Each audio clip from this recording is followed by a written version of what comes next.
贵宾、师长、同学，大家好，欢迎莅临今天的惠孙讲座。The lecture will begin in 10 minutes. Please take your seats as soon as possible.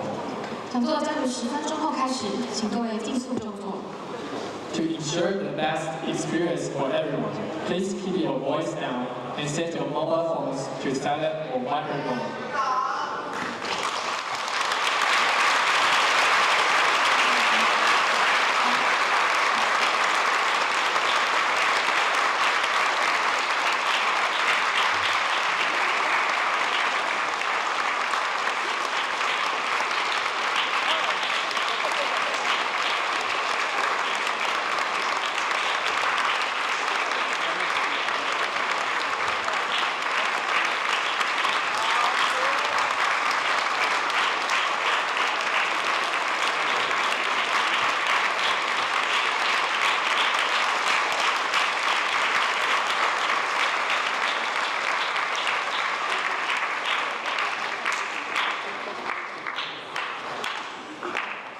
为确保演讲品质，请各位降低交谈音量，并将您的行动电话转为静音或震动模式。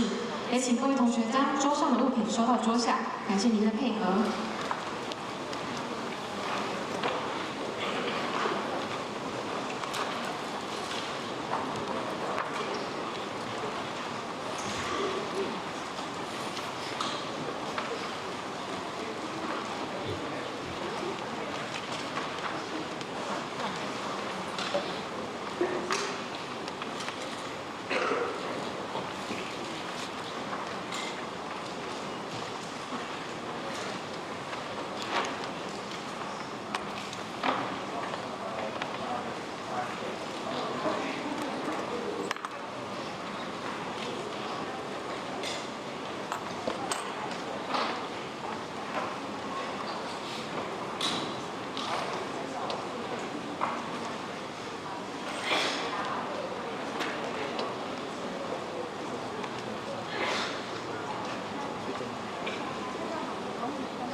This year's Nobel Prize in Physics is about our entire universe. The Royal Swedish Academy of Sciences has decided to award the 2011 Nobel Prize in Physics with one-half to Professor Sol Perlmutter, the Supernova Cosmology Project, Lawrence Berkeley National Laboratory and University of California, Berkeley, USA. And the other half jointly to Professor Brian Schmidt, the HINZ Supernova Search Team, Australian National University, Western Creek, Australia, and Professor Adam Rees, the HINZ Supernova Search Team, Johns Hopkins University, and Space Telescope Science Institute, Baltimore, USA. And the Academy citation runs for the discovery of the accelerating expansion of the universe through observations of distant supernovae.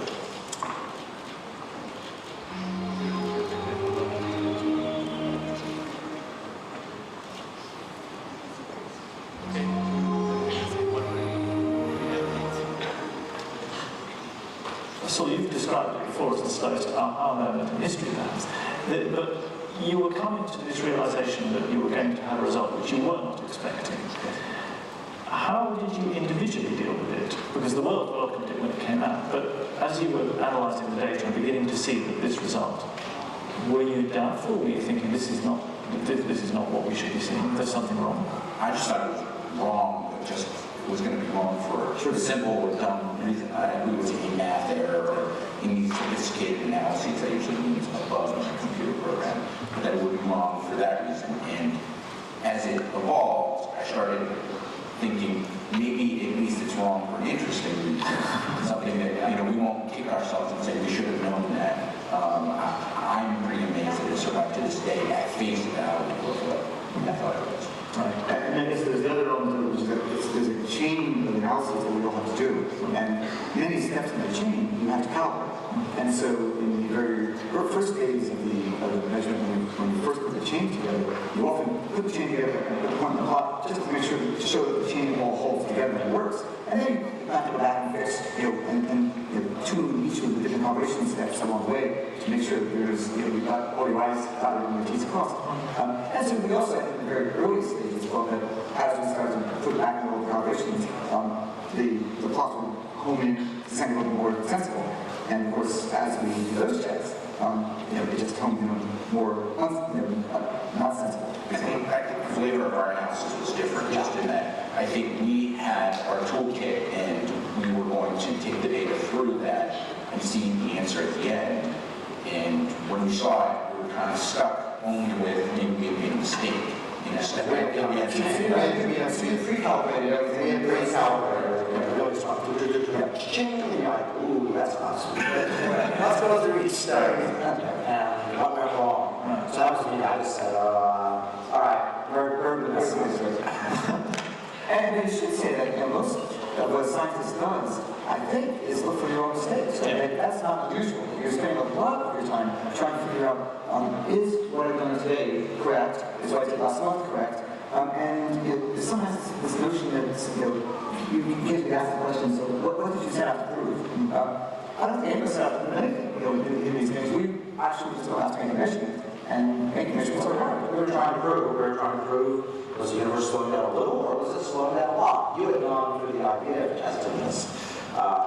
We knew we could do that, but I just kind of figured that was an irrelevant question.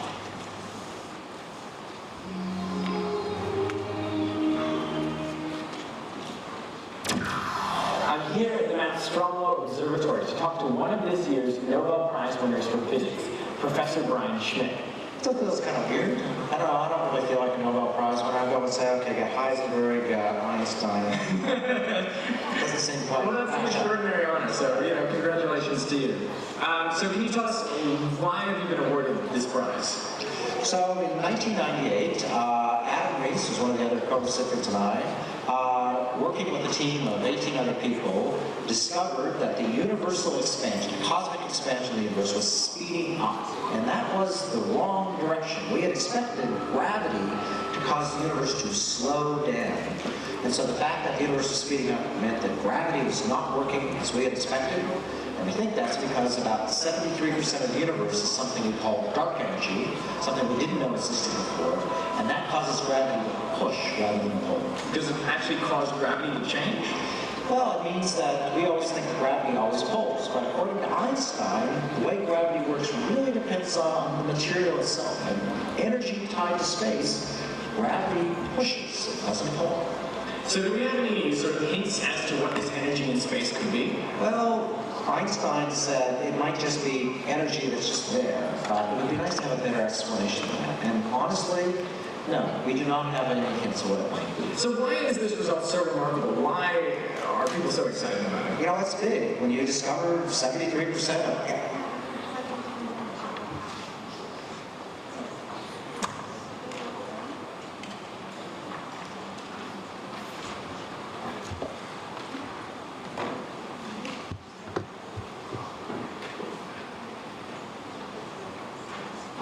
So let's welcome Professor Schmidt and President Cheng on to the stage. Thank you.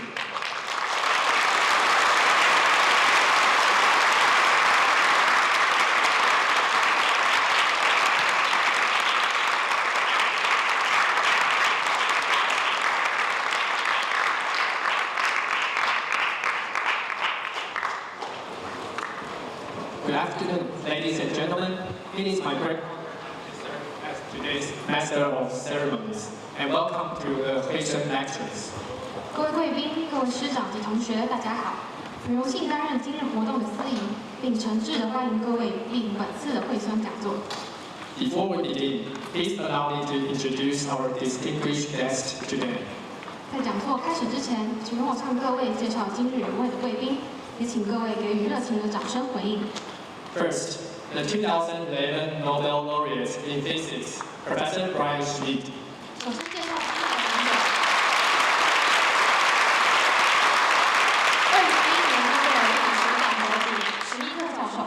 Representing National Chung Hsing University, President Zhang Fuzhi. 国立中兴大学张富副校长。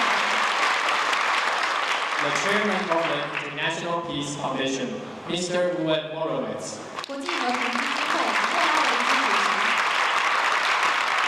Professor Su Weixi, the Chief Editor of the Chinese edition of Chinese American. 苏维新教授现任科学联合地理编辑。 We would also like to welcome our organizers, Professor Song Zhenling, Dean of the Office of Research and Development. 研究发展是宋振明发展。 Professor He Mengsu, Director of I Center for Advanced Science and Technology. 前瞻理工科技研究中心何梦书中心主任。 Today's event would not be possible without the support of our alumni. 在此特别感谢本校杰出校友对本次活动的大力赞助，请各位校友向大家挥挥手好吗？谢谢各位。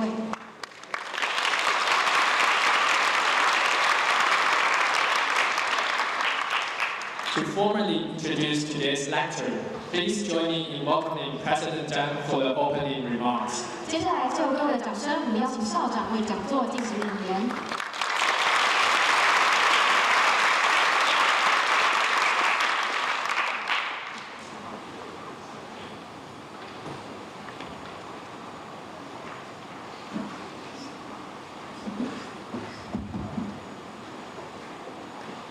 Distinguished Professor Schmidt, Professor Wen-Chang, honored guests, esteemed college, dear students and friends from Taiwan and abroad, ladies and gentlemen, good afternoon. It is my great pleasure to welcome you all to National Chung Hsing University for today's question lecture. We are delighted to have so many distinguished guests, faculty members, students, and members of the public join us on campus this afternoon. Today we are deeply honored to welcome Professor Wen-Chang, the 2011 Nobel Laureate in Physics, as our keynote speaker. We are also grateful to have Professor Wen-Chang, former director of the National Museum of National Science, serving as today's moderator. Professor Schmidt's groundbreaking contribution to our understanding of the expanding universe have not only advanced science, but also inspired generations of researchers and students around the world. It is a truly privilege for NCHU to host him today. The theme of today's lecture, Science, Humanity's Universal Bridge, beautifully reminds us that science is more than a collection of facts or equations. It is a shared language that transcends borders, cultures, and disciplines, bringing people together in our common pursuit of truth and understanding. Through science, humanity learns not only about the universe, but also about ourselves and our place within it. National Chung Hsing University is proud to be one of Taiwan's leading public universities, with a long-standing commitment to education, research, and social responsibility. We have also maintained strong partnership with junior and senior high school in Taichung City and beyond. Today's lecture is open not only to university students, but also to high school students and members of the public. This reflects our belief that scientific curiosity should be nurtured early and that science education must take root from a young age. To our students and young friends in this audience, I hope today's lecture inspires you to remain curious, to think broader, and to believe in the power of knowledge to connect people and hope a better future. Once again, please join me in giving a warm welcome to Professor Wen-Chang, our distinguished lecturer, and Professor Wen-Chang, our moderator. We wish you all an enriching and inspiring lecture. Thank you very much. Thank you, President Chang. Please remain on the stage. Next, Professor Schmidt, please come to the center. To express our sincere appreciation, National Chung Hsing University has prepared the Huishen Crystal Trophy and a bit of high mountain tea from our experimental forest as small tokens of our gratitude. 为表达诚挚的谢意，本校特别准备了惠森琉璃讲座，其圆润的设计寓意本次活动圆满成功，并致赠本校实验林场出产的高山茶，聊表心意。Here, 3, 2, 1, again more. Okay.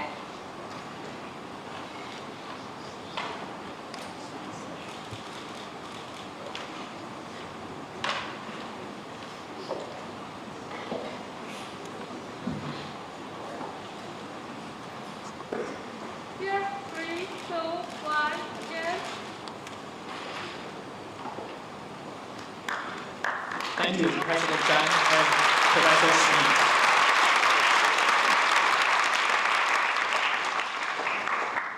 Please return to your seats and join the audience for the group photo. Thank you. Now, we would like to invite our whole guests to join us for the group photo. 现在我们进行大合照，请各位贵宾、师长及同学看向舞台前方的摄影师。那请各位同学将桌上的物品先暂时收到桌下。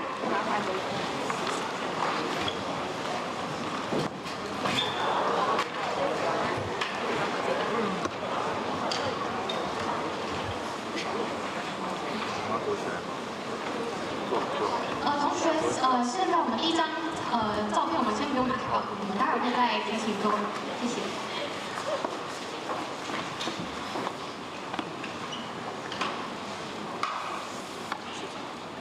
好，那同学，我们第一张，请帮我微笑看向镜头。这边哦，这边哦，3、2、1。再一次要很好，保持笑容，3、2、1。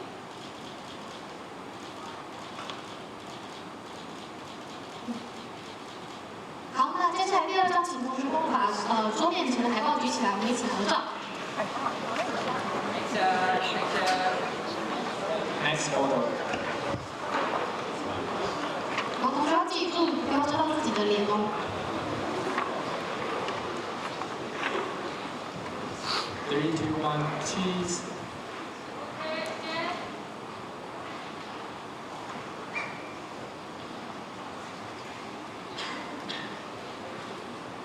好，那接下来第三张，让我们海报可以先暂时放在桌上。那第三张，请帮我竖起你的大拇指，看向镜头。Thumbs up. 你们可以把手就是往前伸，其实桌子距离是 OK 的。对，那我们等一下数3、2、1，我们就3、2、1就推出去，然后有一些表情，好不好？3秒钟。那个放出声也可以。对。好，3、2、1，赞。好，再一次哦。好，再一次，好，再一张。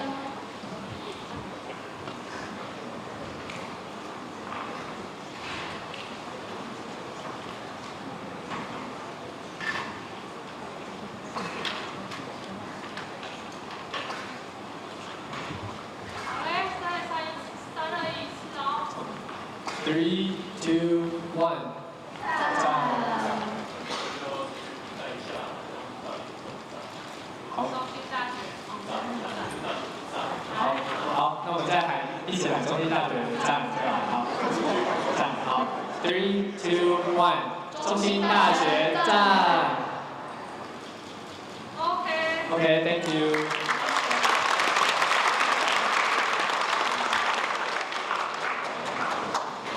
So let's invite the moderator for today's lecture, Professor Wen-Chang, to the stage. Professor Chen, please. 孙卫星教授是现任《科学人》杂志总编辑，台湾大学物理系教授，中原大学讲座教授，曾任国立自然科学博物馆馆长。小行星18536号更是以他为名。Okay, good afternoon. It gives me great pleasure to be here, a great honor. Standing here to be the moderator of the Nobel Prize lecture given by Dr. Brian Schmidt. And I have to apologize to Brian and to Ubi and our foreign friends that I have to switch to Mandarin only, so that the audience would understand better. 很高兴今天下午能在这边担任这一场演讲的主持人。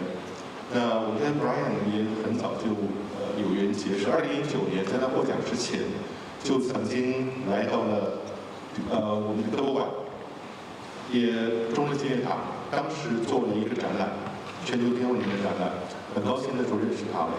但是我想跟各位讲，Dr. Brian Schmidt， 他是1989年，我 correct me if I'm wrong。1989, I got a Bachelor of Science from the University of Arizona. In 1993, received his PhDs at Honorary University.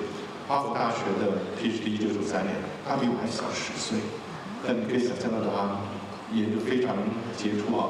他的博士论文做的是supernovae， 研究 supernovae and distance scale 宇宙里面的尺度，而这个尺度呢，让他后来竟然能够发现宇宙学里面。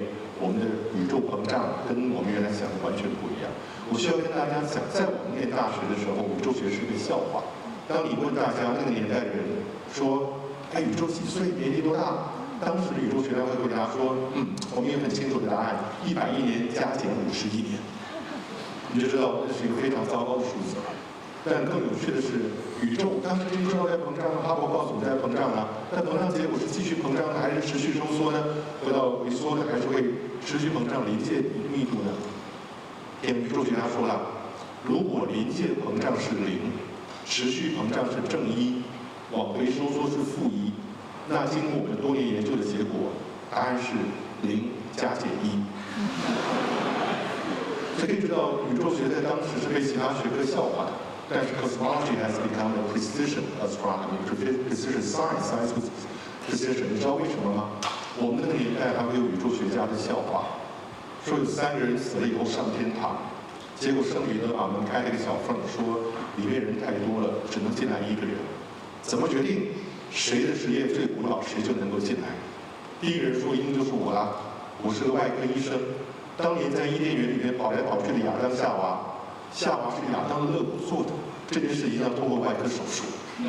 外科医生是最古老的学问。第二说不，我是个园艺学家。你们可以想象吗？从当年宇宙的一团混乱里面打造出来的美丽的伊甸园，才有亚当夏娃呢。我们园艺学家是更古老的学问。第三个人冷笑了一声说：“我是宇宙学家。”你们知道当年的宇宙的一团混乱是谁创造的吗？要知道，宇宙学家在当时被认为只会创造混乱，但现在非常精彩。也就是我们从这些角度来看，很希望今天同学们能够从 Dr. Brian Schmidt 的演讲里面得到真正的收获。我再三跟同学们强调，每次在上课的时候，得奖是一回事。今天大家来看到的是 Nobel Laureate 诺贝尔奖得主，可能抱着看明星的心态。但我需要跟各位同学讲的是，什么时候得到奖？他做完事情得到肯定或得到奖。如果做完事情已经发挥影响力，得到奖跟没有得到奖有差别吗？没有。所以希望同学们认真看待 Dr. Schmidt 他真正演讲的内容，他的做研究的方法，而不是回去跟大家讲说：“哦，我今天跟一个诺贝尔奖得主照相，得到他的签名，收集签名又不会增加什么点数。” Right？ 所以希望大家认真的看待今天演讲的内容。但走到了最后，我需要跟大家讲，不是每一个严肃的科学家都一直在做科学。Scientists not always doing science。那 Dr. Schmidt 另外一个兴趣是什么？酿酒。酿酒 ，wine， 我刚刚跟Brian 谈了好多做葡萄酒。去年我们在《科学人》杂志上面专门总编辑的话，针对酿酒写了一篇文章，因为那一期的封面文章讲的就是葡萄酒的起源。而且连那一期的封面上，触手会觉得很粗糙。为什么？把 ATGC、DNA 的结构都写在那个封面上面。觉得你会知道，发展多元兴趣很重要。作为老师，包含在座的校长，今天很高兴，除了中兴大学之外，需要恭喜校长，中兴大学办了非常精彩的活动。谢谢我们这几位辛苦的老师。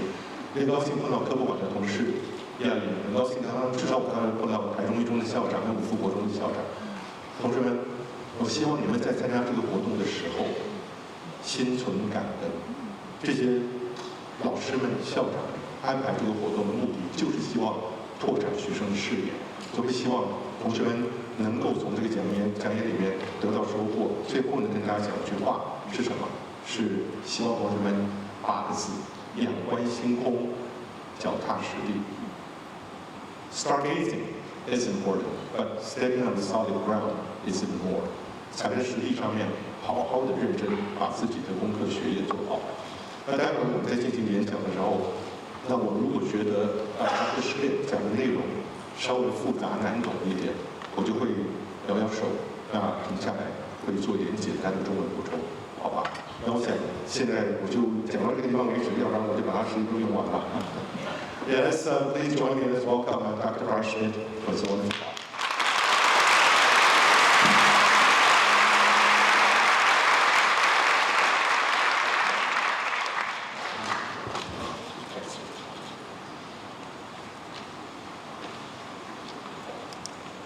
All right, well, thank you for that introduction. I'm not sure I can correct it, but I'm sure it was all correct. It is great to see so many faces here today, and I really want to talk to you in the spirit of this lecture series about astronomy, but then how astronomy contributes globally to our society and our prosperity. So it's a slightly different talk than I normally give, but it has a bunch of elements. And I really want to start at the beginnings of humanity and go right back to the oldest things we know. And in Australia, we have a story that is told by the Aboriginals about 7 sisters. And 7 sisters' story is about 6 sisters and one that loses their way. But it is a story that they use to know when to move from place to place. And the story is very, very long, and it's sung. It's called a songline. And it told the Aboriginals how to move from place to place. So it was a calendar and a map at the same time. And it turns out the story is essentially the same story that we see in other places in the world. For example, in Greece. And it is a story based on the Pleiades. And these constellation, which most of you will have seen, the 7 sisters, the Pleiades, is something that every human who has ever lived on the planet has seen, because it's 80 million years old, and it is right on the celestial equator, which means you can see it in the very far north, and you can see it in the very far south. And it is a story that, as I'll show you, really binds humanity together because of all the stories that are told around it. And so, as I said, in Greece, as the Pleiades, in India, it's essentially the 7 sisters as well, 7 Kritika, and in Thailand, the 7 chicks. And it's in Africa, it's in North America, it's in South America as well. The story is not necessarily here with the Hokkien people, but it is quite universal. And we can see reference to the Pleiades in one of the oldest pictures that you will see in the cave of Lascaux, which is in France. And you can see this bull, but up right there are the Pleiades, the 7 sisters. And why are they there? Well, note that this is 17,300 years old, and that's because Taurus, the bull, the constellation, is there. And that concept of Taurus, the bull, the constellation, is back 17,000 years. The Australian Aboriginal people have been separated from the rest of the world for about 50,000 years. So the fact that we have the same story tells you it is a story that is right back to the beginning of humanity. Astronomy really has been there from day one. And astronomy really is parallel to the development of humanity. So Ptolemy, the Greek Egyptian, went through and created a very complicated system that was very good at predicting where the planets would be and the moon would be over time. And it was done with quite an elaborate system of everything going around the Earth in circles, within circles, within circles. But it could be used to calculate, and it was thought to be the way that the world went. Because the Greeks had what they described as axioms. These are things that you say must be true. The Earth must be at the center of the universe. That was not something you could challenge. It was so. But it was challenged eventually.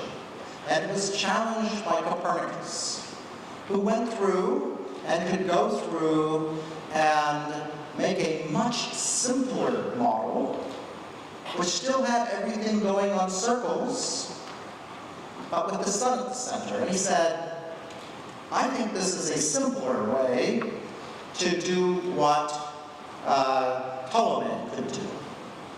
And that simplicity, well, it was not appreciated by most, but it was appreciated by some. And the people who did appreciate it were people who were prepared to start thinking about the beginnings of science. Now, the beginnings of science, I guess, sees when we were able to start making measurements. And so the first person who really started making very accurate measurements was Tycho Brahe. He was a Swedish person who built instruments that could measure very accurately where the planets moved. And he could see the flaws very easily in what both Copernicus and what Ptolemy were predicting. And eventually, it turns out, I don't think he was a very nice person. And he got kicked out of Sweden. And that put him in Czechoslovakia, into Prague, where he worked with Johannes Kepler, a mathematician, who started looking at the patterns in the data.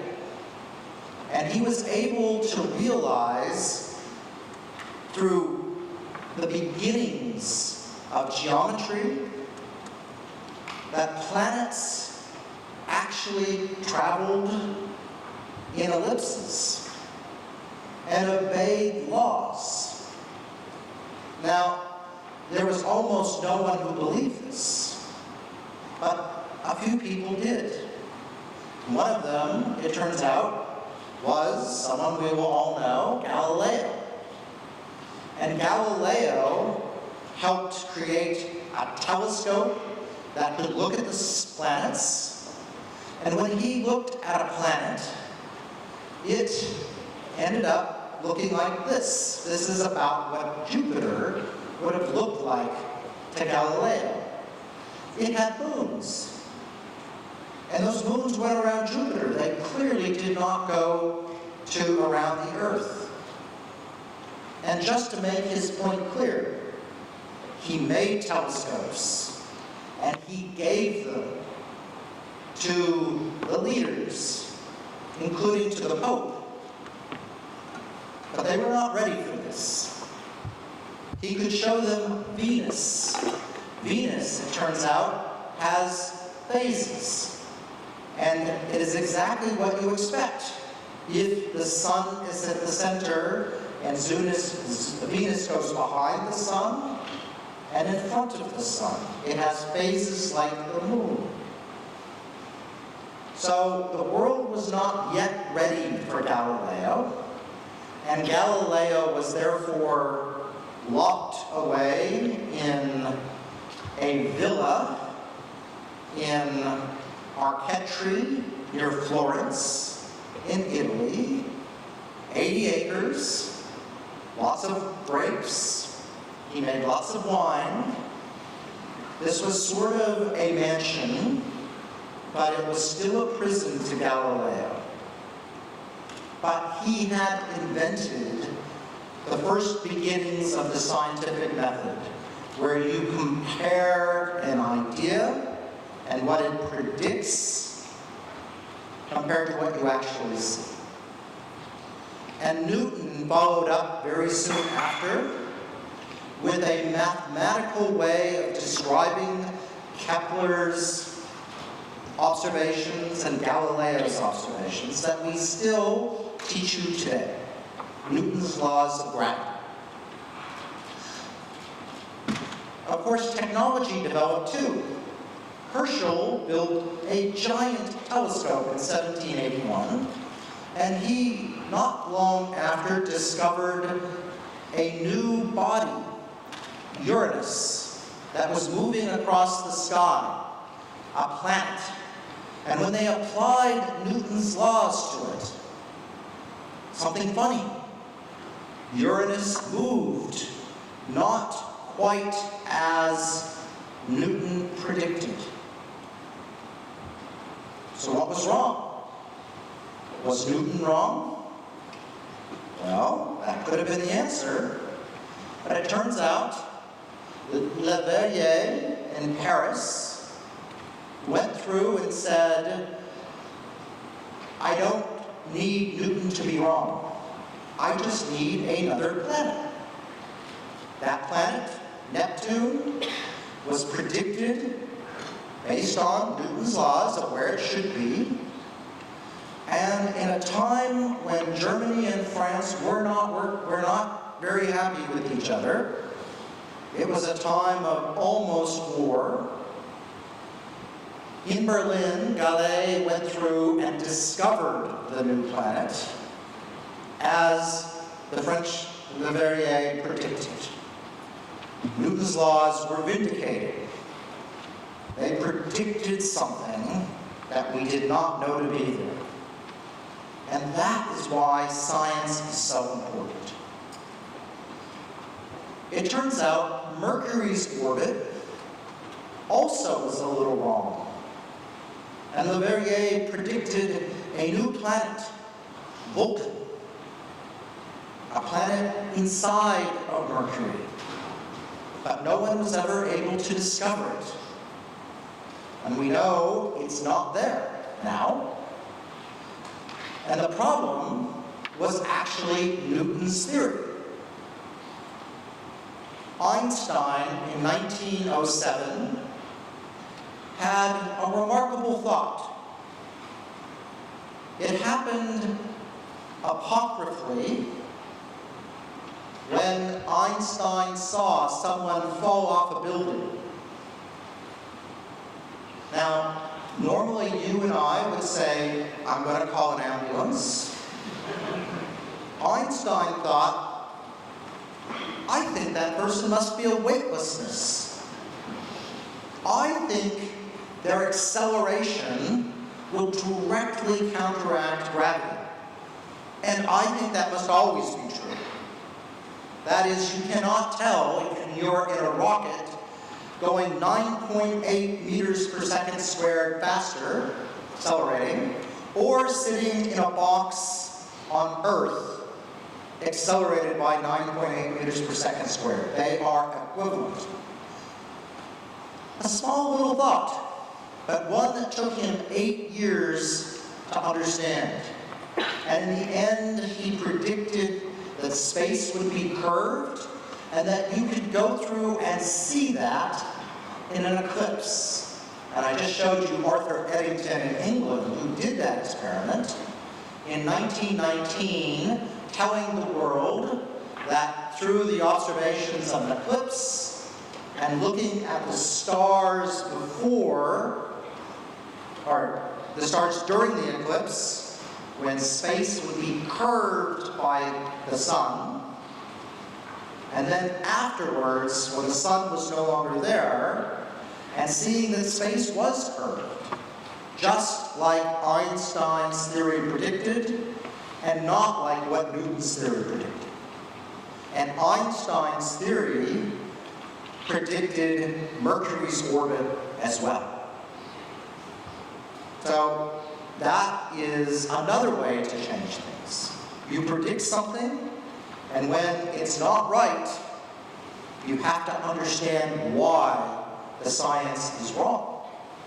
And science evolves that way. So this is what made Einstein a household name, this discovery, because it was from his thoughts alone, a remarkable time for such a discovery. And it really is how the scientific philosophy developed. And essentially, theory is created, theory predicts what we might see, you look, and then if there are problems, you create a new theory. Now, Professor Song, I think, is going to summarize where we're at right now, in case you're not keeping up, so that will be a mandate. OK， 刚刚Ryan 从一开始讲的七姐妹星团，就是中文的卯宿星团。我顺便问一下，多少人知道 Pleiades 七姐妹星团是卯宿星团？请举手。OK, not too many. Yes, asking about the Pleiades cluster.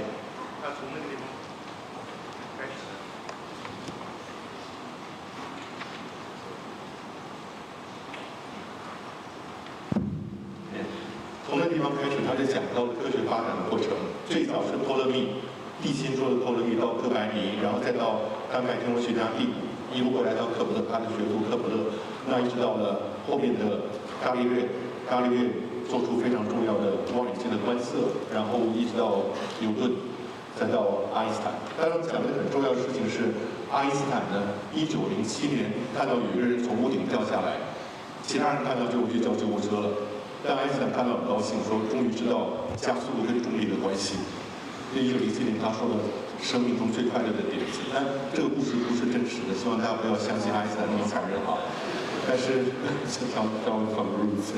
但是实际上，爱因斯坦在1915年广义相对论里面就把太阳旁边的星星位置会改变这点预测出来了，因为太阳会造成时空的扭曲。而1919年呢 ，Arthur Eddington 就是他讲的那个。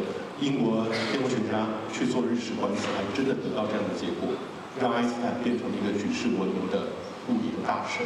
那他现在就说了，怎么样从观测到理论？那很重要的是，连天王星位置的改变是牛顿力学的预测得到了太王星，所以有些理论你先预测以后得到后面的观测。那现在是有些观测，你又可以推出新的理论。如果新的理论原有的理论对的话，就可以产生新的理论。Thank you. Thank you. All right, so ultimately we have science, and science is a philosophy, and we need to remind ourselves of that. It is a way of trying to understand truth. There are no facts. There are observations and theories, and facts are things we think are almost certainly true all the time, but occasionally, even those are found to be wrong in science.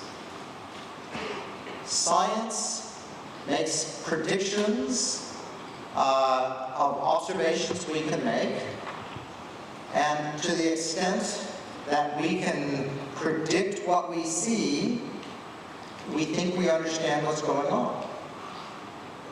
When there is something new that we cannot predict with an existing theory, that is when we have a scientific crisis, and we need a new theory.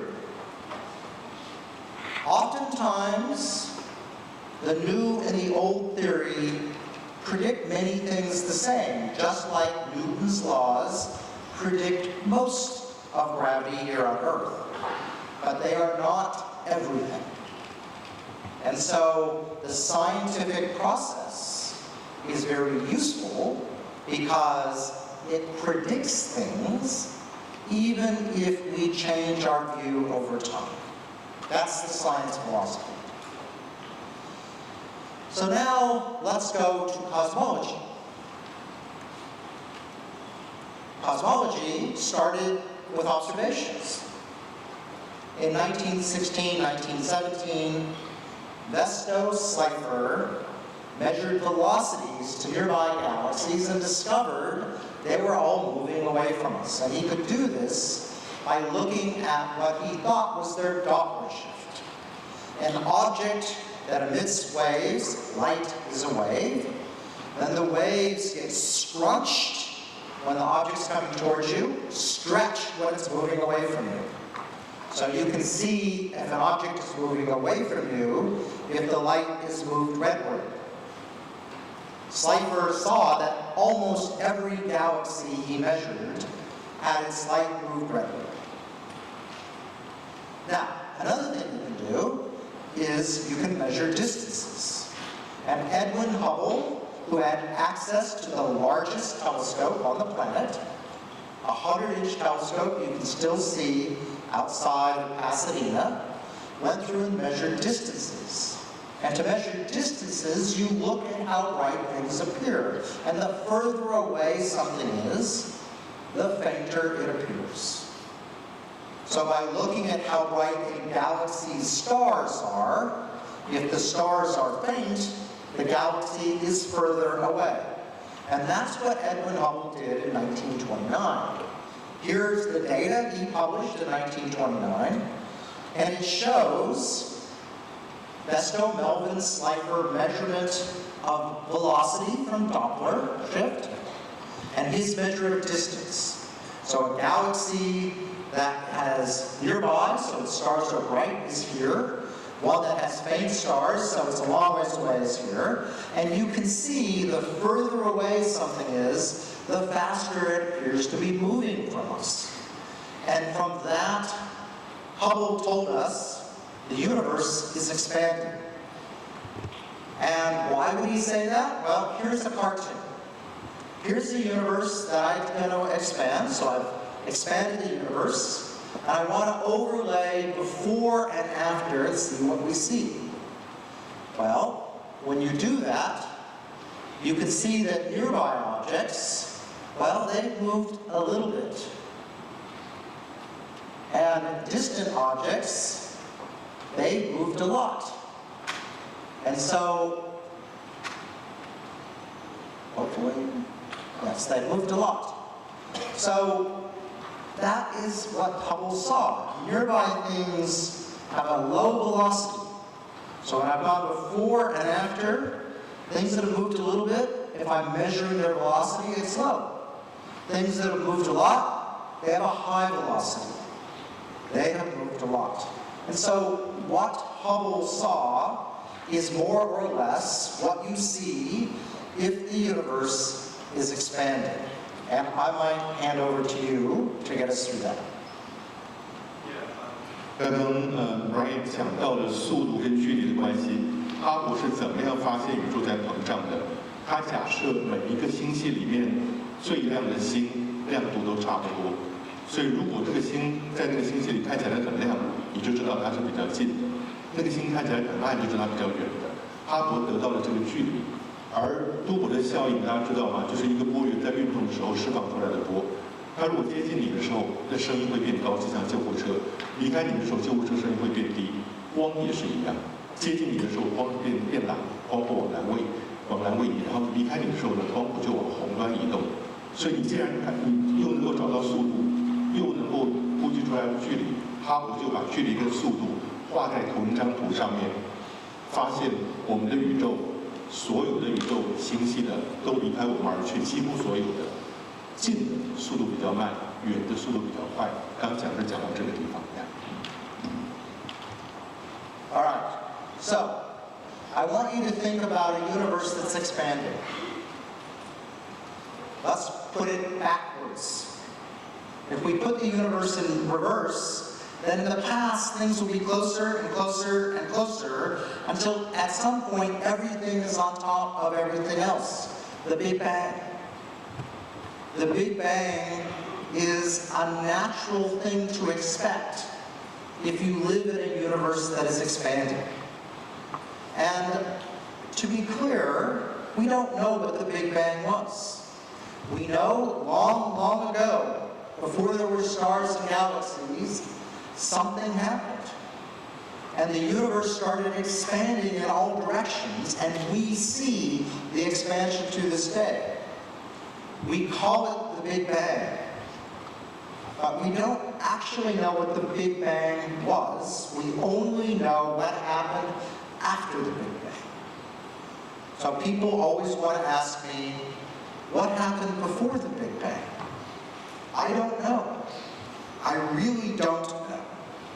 I don't even know what the Big Bang was. All right. Let's think. The Big Bang happens, then galaxies move apart. So the distance between two galaxies over time, they get further and further apart over time. If I can measure how fast the universe is expanding now, that's how far they're moving apart. That turns out to be distance divided by velocity. Then I can go backwards and I can figure out how long ago the Big Bang occurred.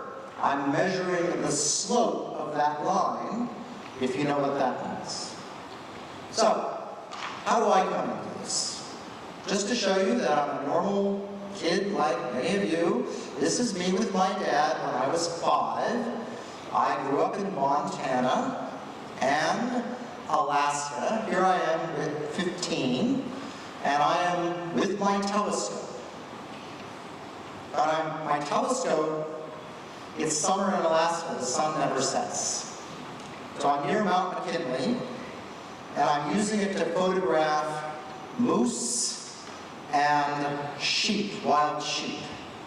So you have to adapt when you live in a place where it never gets dark for part of the year. But here I am when I was 26, showing my PhD supervisor that I had measured the expansion of the universe to a bunch of exploding stars, and I had measured, therefore, how old the universe was.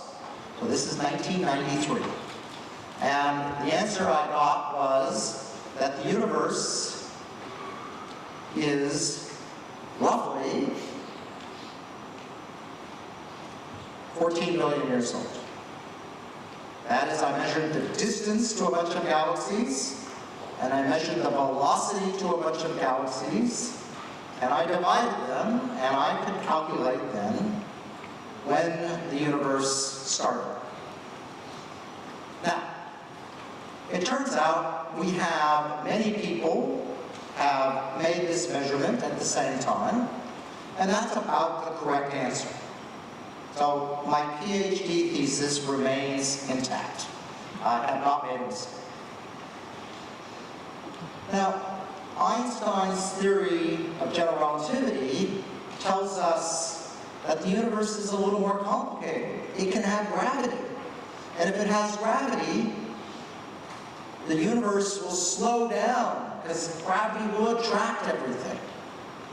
And so instead of the dotted line, I'll need to calculate the trajectory. The universe may not quite be as old. And then going forward, the universe, depending on how heavy it is, it might keep expanding forever and ever. Or, if it's heavy enough, if it has enough gravity, it will slow down so much that in the future it will stop and start to collapse. A heavy universe has a beginning, a Big Bang, and an end. Again, I give the Big Bang in backwards. All right? It also, and this is the complicated part that I'm going to hand back to you to try to explain this, is gravity in Einstein's theory curves space. So the universe can have a weird set of shapes. If the universe is heavy, space curves onto itself. If I start here in a heavy universe and I head out that way, give it enough time, I'll come back to where I started, because space curves in a fourth dimension onto itself. Do not expect to understand a fourth dimension. It is not something I can understand except for through mathematics. But it is similar to being on the Earth and going around the Earth. A light universe, that bends away from itself. Triangles add up to less than 180 degrees in that universe. And then there's the just right universe in between those two. There, everything is as you might expect, and triangles add up to 180 degrees. So that is general relativity, and I'm going to hand over for a brief explanation of where we are so we don't get lost. Yeah， 刚刚那个 Brian 说到的哈勃定律膨胀的时候呢，提到一件事情，你今天看到宇宙在膨胀，如果你把它做慢动作倒变回去的话，它会走到最原始的点，那个点就是 Big Bang 大霹雳爆炸，一次高温的大爆炸。他说千万不要问他大爆炸解是什么。很多人会喜欢问他这个问题，但那是超越哲学的玄学了啊。但他后来讲说，你现在看到星系逐渐离开了，宇宙在膨胀，那你能不能把距离除上速度？同学们记得吗？距离在分子，速度在分母，你会得到什么？时间，会得到宇宙的寿命。那经过很多人计算以后呢，各个团队得到数目都差不多。刚刚讲的141年 ，14 billion years。141年，但现在他讲的是说，如果宇宙的未来是什么呢？有没有注意到 ？Can you go back to one slide up there？ 大家 ，Yeah， okay, the one with the good nap. Say what? Yeah, this one. 大家看到这个是宇宙里面，如果质量太多，宇宙会越来越慢，到最后停下来，然后回缩。这个回缩到最后呢，就会变成一个大挤压，全都挤在一起了。当然，你看到没有？这个很好玩的是，你不要以为 GNABGID 还去维基百科去找是什么东西，它就是被变倒过来写的，看懂吗？被变倒过来写 ，OK， 就变成这个样子。That's my job. Yeah, that's your job. 但是还有3种可能，当一台是平的，如果宇宙里面的质量差不多刚刚好，那宇宙会膨胀越来越慢，到最后时间无限大的时候静止。时间无限大来到停止，那个叫 flat universe，just right， 刚刚好。但如果说质量太多的话，它到最后会被自己的重力重新拉回来，那个就是圆球形的。但如果质量太少的话，它会无限的延伸膨胀出去，就是那个蚂蚁形状。所以现在我们看3个同一个三角形，正常的 just right 180 degree， 但你看到那个蚂蚁形的小于180度，圆球形的大于180度，所以他希望你去了解3度空间跟4度空间的概念。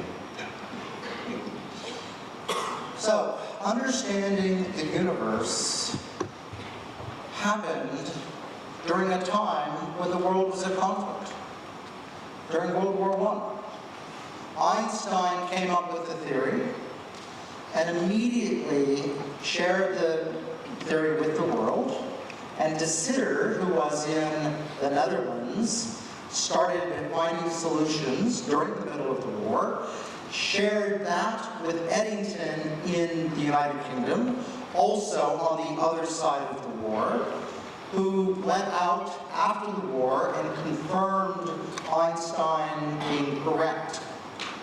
Later on, Friedman, who was in Russia, came up with the models I showed you, and Lamont in Belgium also came up with those models and started saying the universe might be expanding and it might have begun in what we call the Big Bang, and then Hubble in the United States made the definitive measurement that the universe was expanding. It was work done across the entire world by nations that were not actually talking to each other much, except for through science.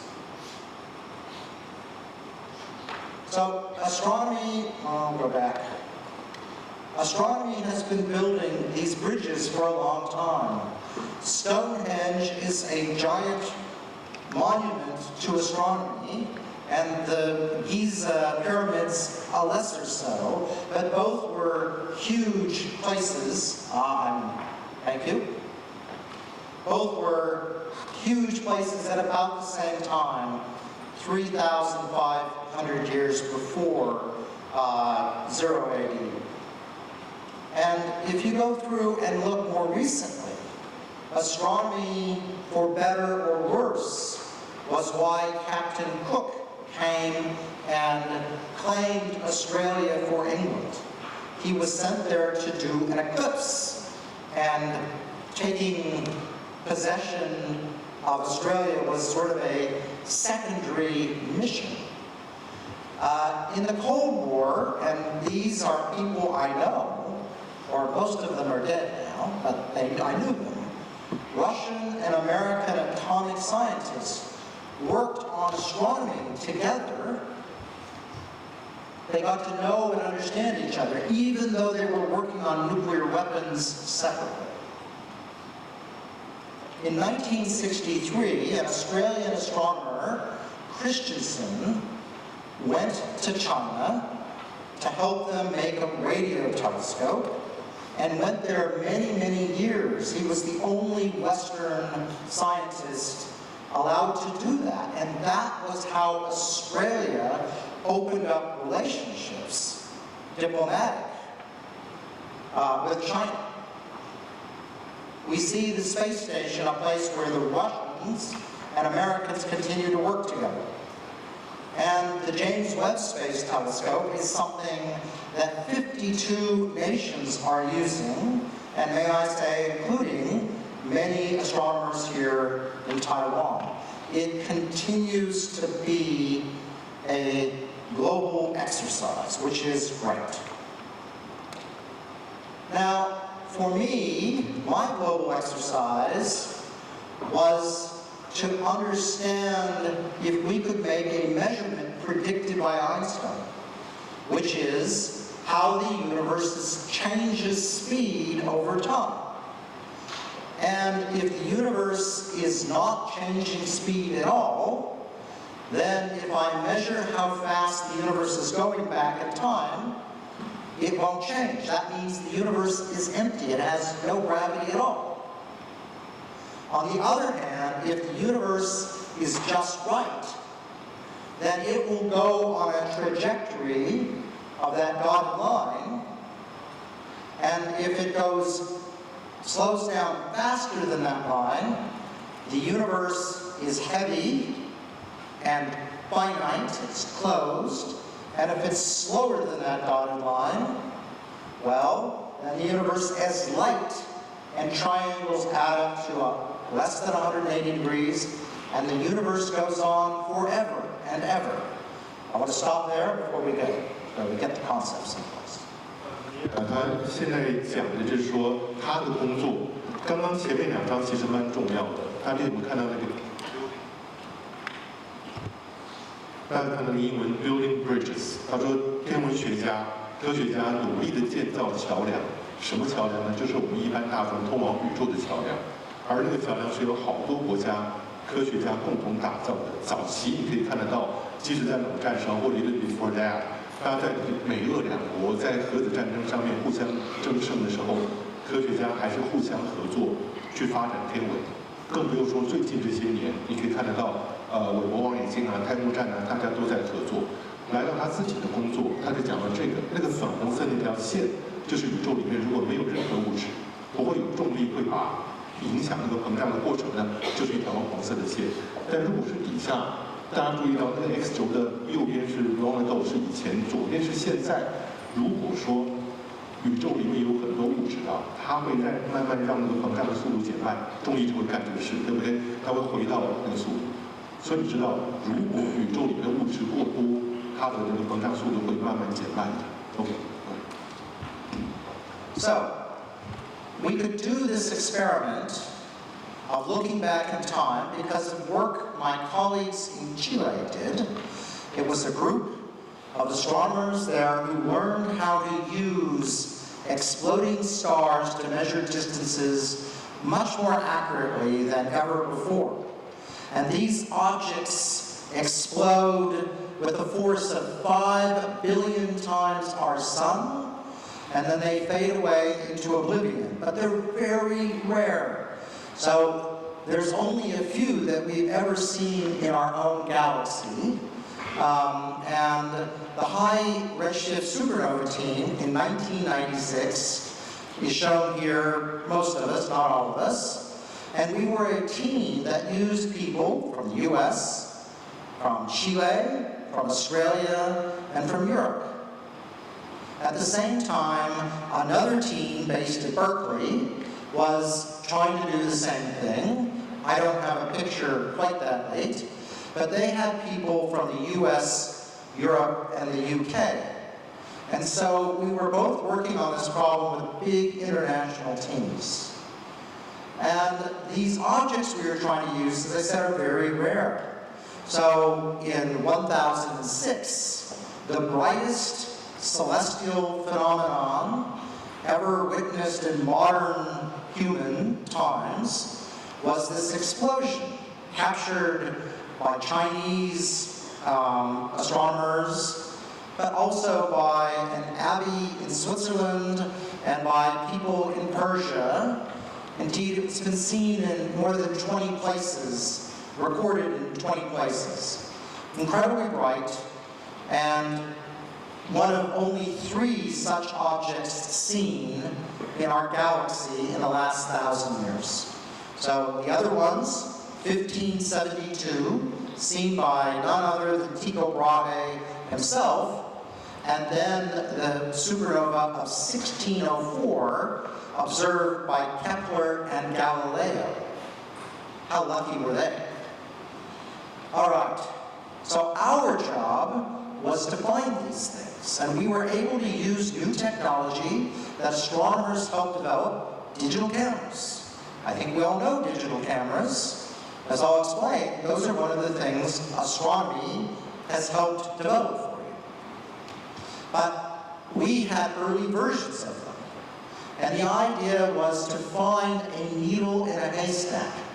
Because these objects are so rare, once every 400 years in a galaxy, we would need to look at literally tens of thousands of galaxies to find one.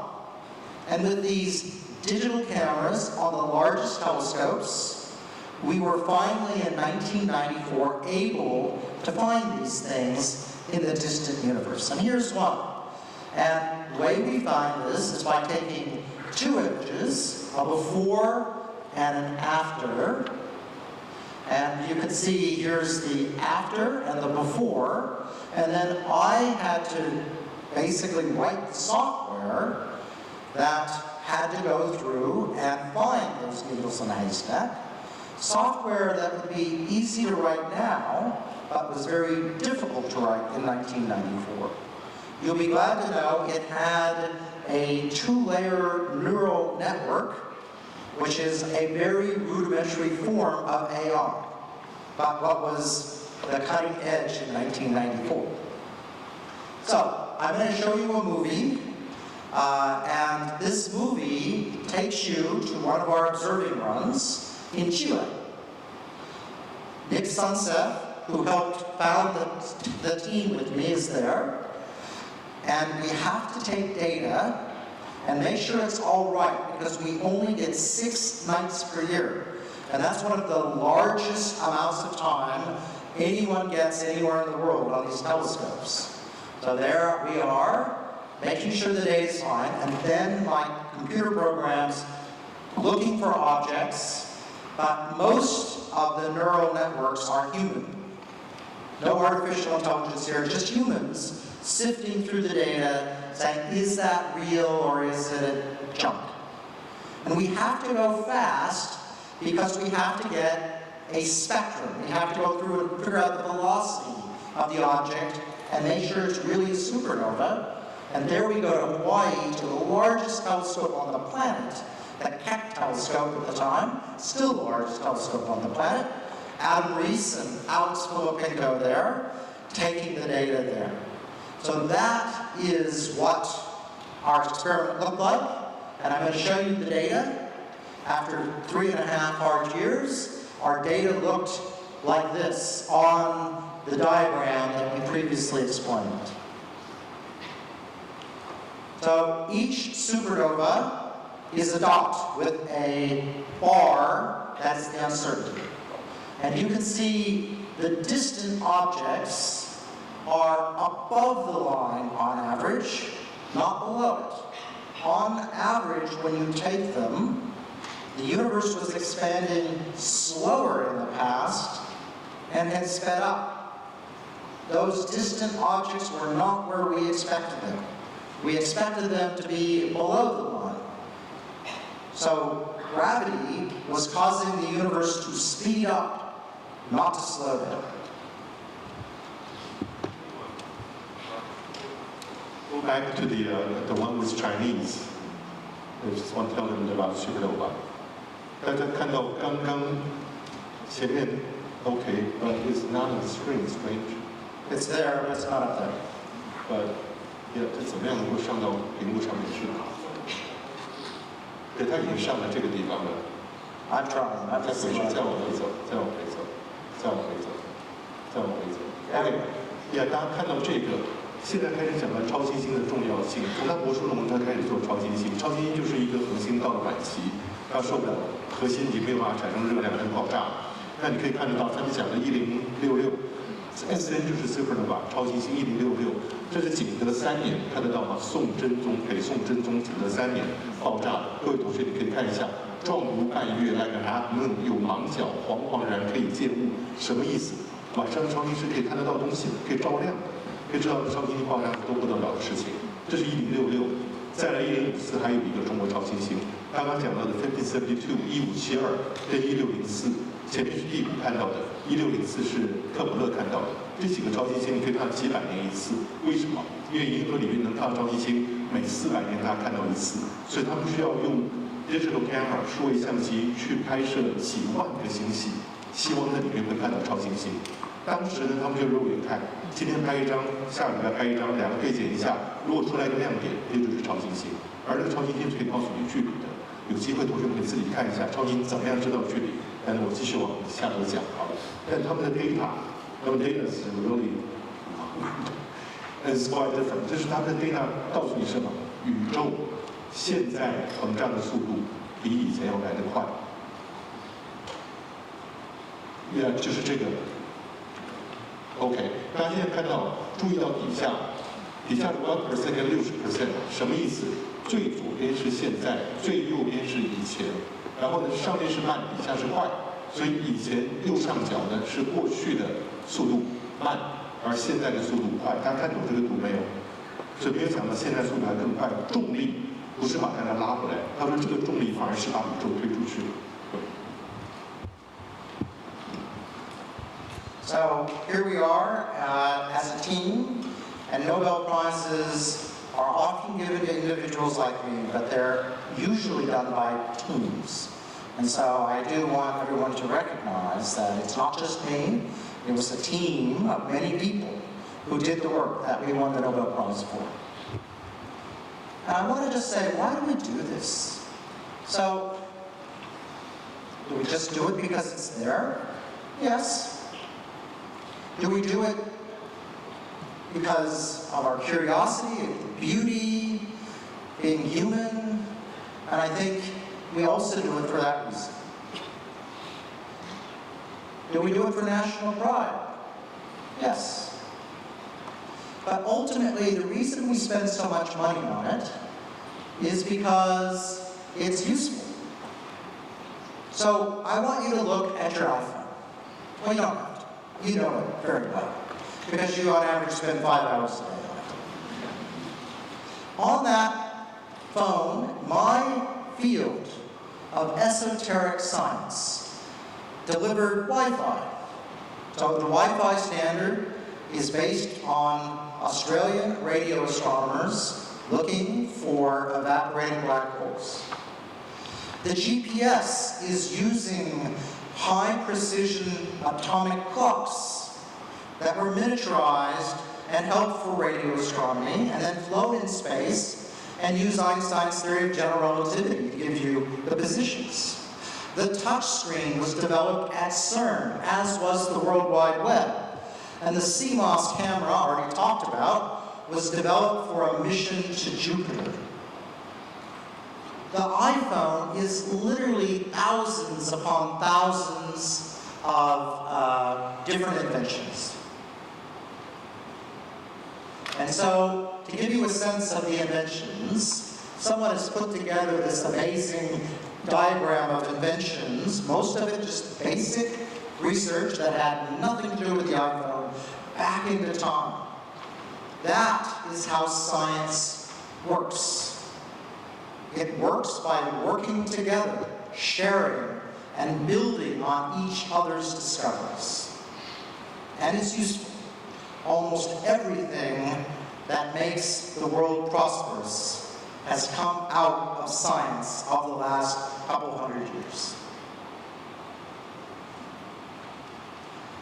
And we're doing new things all the time. An amazing prediction of Einstein was that there would be gravitational waves. And we have gone through and detected merging black holes. And the universe is full of black holes. Literally way more than we ever expected. Now my university, ANU, was involved in all of these, and there's all these firms that have been created. Quantum encryption. There is a firm that goes through and can do very, very precise positioning for all sorts of uses without GPS. And there's a company I'm involved in that creates a new form of precision measuring stuff, all using the technology developed at ANU as part of the LIGO experiment. So you really do get things out of science in ways that's hard to understand. Definitely struggling here with my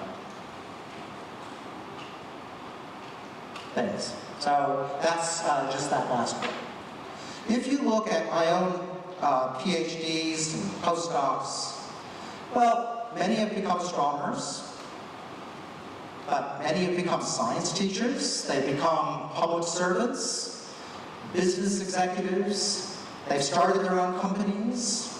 And one of my 11 students has become phenomenally rich. I don't even know how rich she is, because the company, when she exited, had risen from $10 million to $10 billion.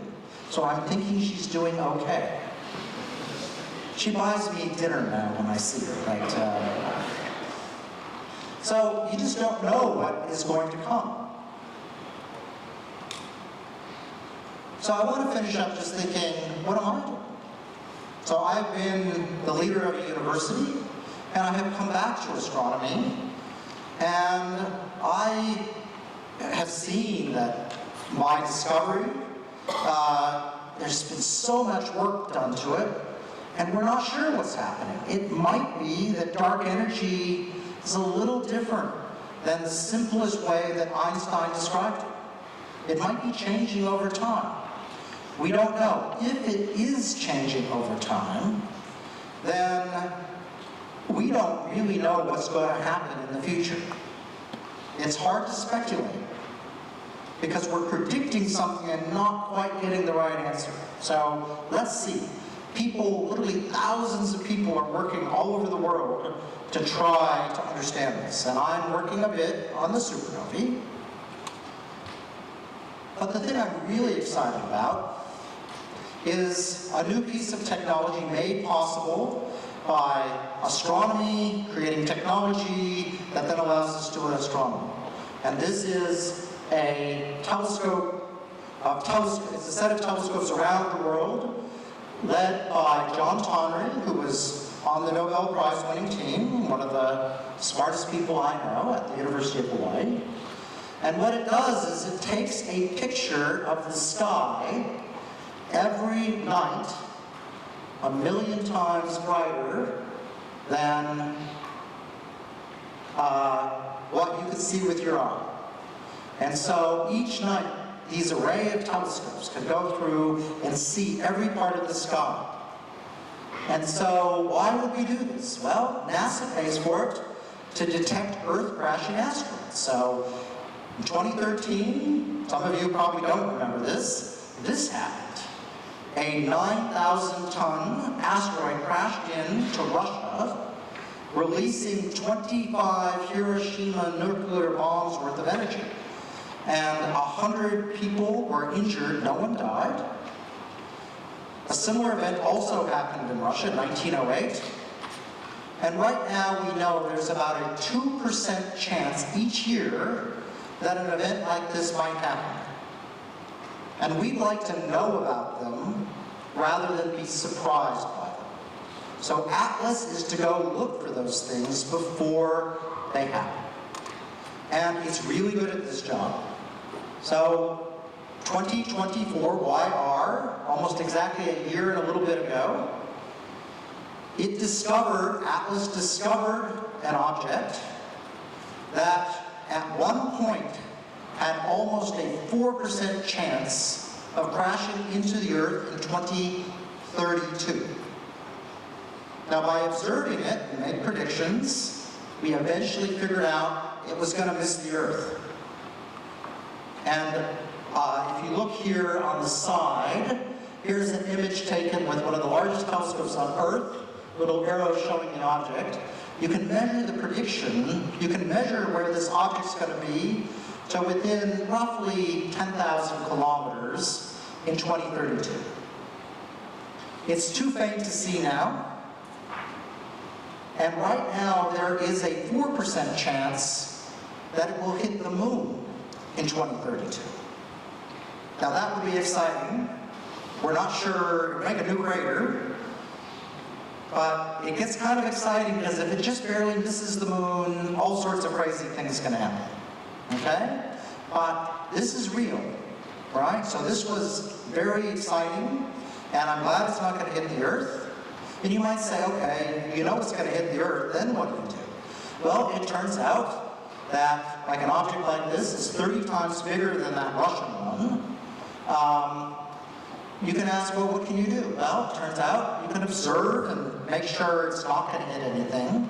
Or if it is going to hit something, you might do a deflection. So this is observed with ATLAS.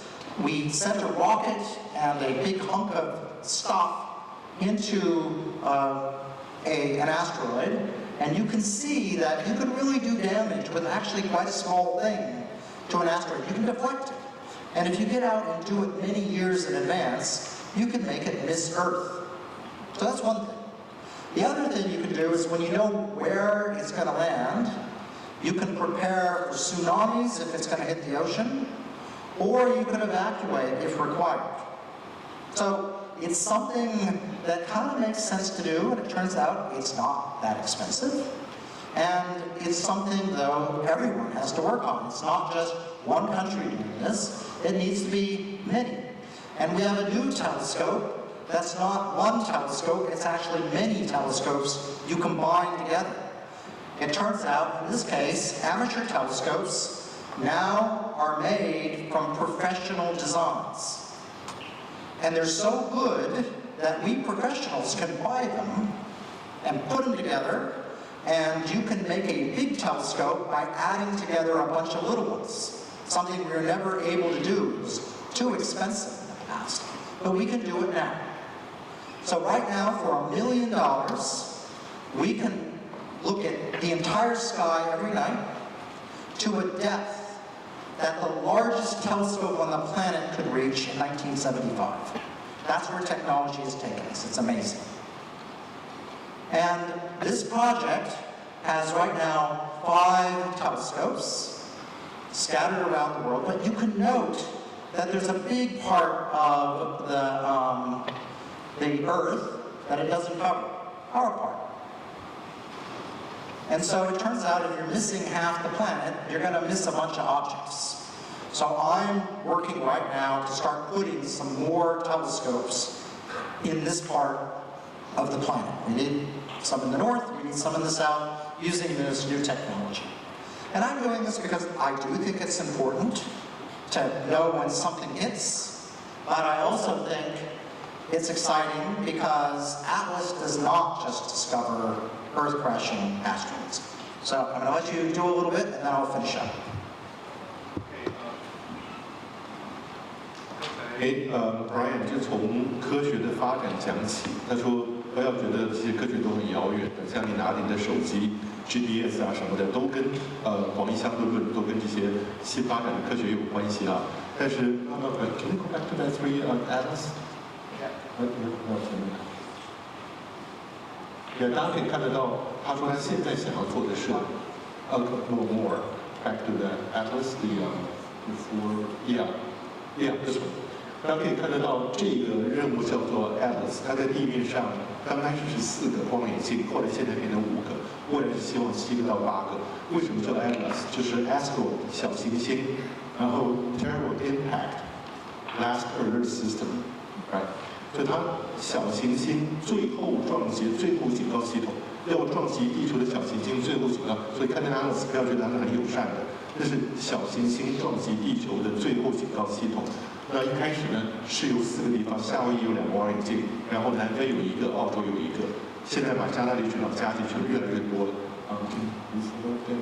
可以看得到，尤其是左下角加纳利群岛那个OK， 这个是那个在西伯利亚车里亚宾斯克2013年有个陨石，一大清早掉下来，大家可以看得到那个陨石有多重啊，9000吨，然后呢制造的爆炸的威力是广岛原爆的25倍。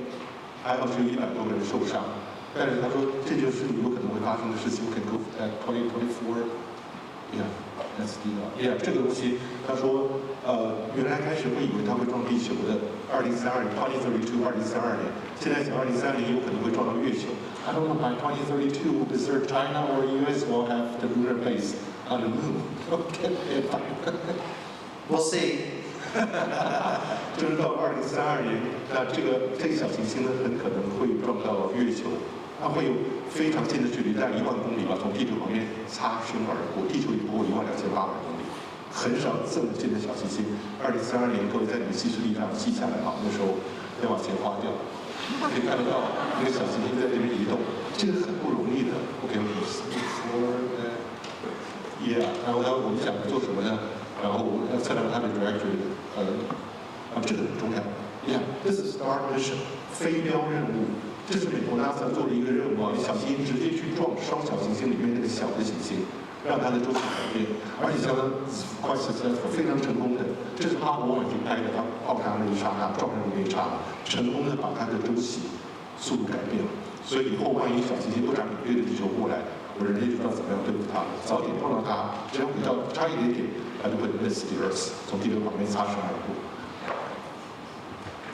So you will have seen what else Atlas has done, and Atlas, the comet, was discovered,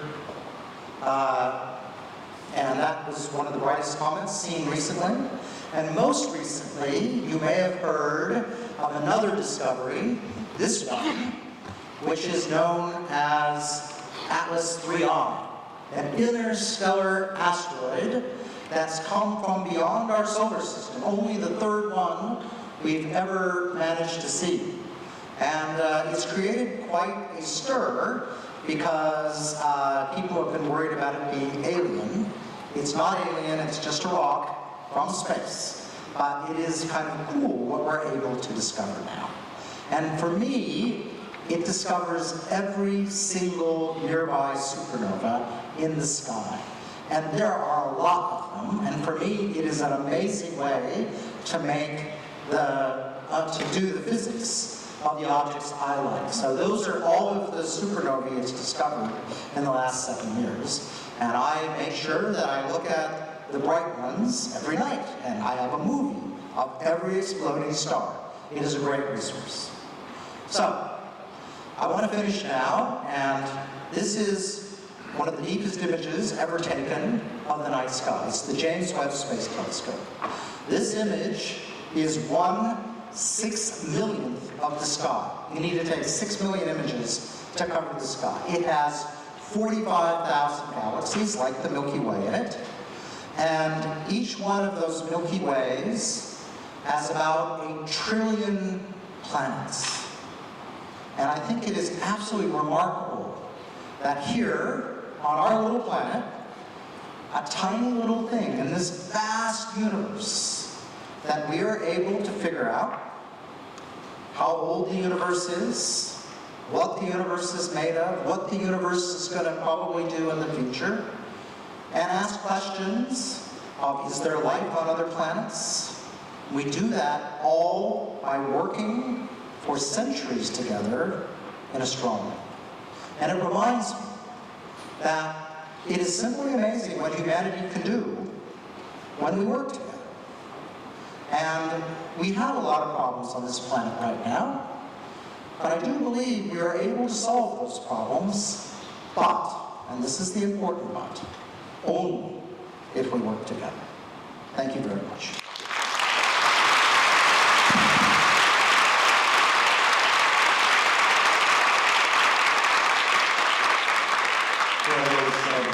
A wonderful, wonderful talk. And we'll start our Q&A session. But before that, I want to explain a bit. 我把后面那段再跟大家讲一下。刚刚看到那个 Atlas 那个过程，那个望远镜，它设立的目的为了要找那些不长眼的小行星对地球撞过来，但是呢，它同时可以让 Brian 找到一个搜寻超新星最佳的机会，所以这是很精彩。但他有说了，目前 Atlas 那个系统呢，你会看到夏威夷有，智利、南非有，但是亚洲就缺了一大块，欧洲到亚洲缺了一大块，而那一大块他很希望再摆望远镜进去，这样的话你不会 miss 掉很多小行星的。然后最后他也是说了，难得我们看到韦伯望远镜，大家看到那个刚刚那个 picture 吗 ？by James Webb 那个小望远镜，它是全天的600万分之一，而在这600万分之一的一个 image 里面，就有45000个星系。每一个星系里面大约有1兆个行星，你可以想象为什么我们地球这么小，然后这些人竟然可以去思考宇宙的起源，就他们说这是很 amazing 的事情。但是我们可以做到很精彩的事情，但大家需要在一起合作的。Okay, why don't we start the Q&A session? I have 2 questions first. Can I take the privilege to ask questions? Sure. Yeah. First one is, when this Atlas project is being formed, it's named asteroid terror impact, but is that in its original plan search for supernova? So the original plan really was to look for these Earth-crossing asteroids. But I will say, John Honorary, who has worked on supernovae with me, always knew it would be good at finding supernovae. But his funding doesn't pay for the supernova. So the supernova people had to get their own money and use the data to find it. So we worked with him, but the reality is he worked with NASA to do this because he thought it was an important thing to do, but knew it would create a bunch of other science. 对，他刚刚说了，我就请问他说 ，Atlas 这个计划很精彩。刚刚有看到那个 3I Atlas Interstellar 从别的恒星旁边跑来的东西，第3个发现的是 Atlas 发现的。Atlas 呢叫做小行星撞击最后警告系统。我就请问他，当初搜寻超新星有没有在计划里面？他说那个主持人 John Honorary 本来就会想很多事情。 可是他们的计划 ，NASA 只让他们看小行星，所以他们这些超新星的人自己需要找钱，用自己的经费去看它。Yeah, the second one is you mentioned that there's a big gap in Asia, Europe to Asia. So where and what you plan to do to place telescope? So the first place for me to build a telescope is Australia. Okay. So in the western part of Australia is one of the clearest places on the planet. So that is a good place to put a telescope. Up in the northern hemisphere, it's a little more complicated. It is right now difficult for NASA to build telescopes in China, where there is some good sites that are clear. Taiwan is a place that has an observatory, but the weather is not great here for telescopes. You try very hard, but it's cloudy a lot here, and typhoons are not great. There are places, for example, in Nepal, but you have to keep the telescope running in Nepal. And that turns out to be quite challenging. So I think we need to find a site up there eventually that makes sense. And I'm going to try to get the Australian one built first, and then we can figure out the other sites.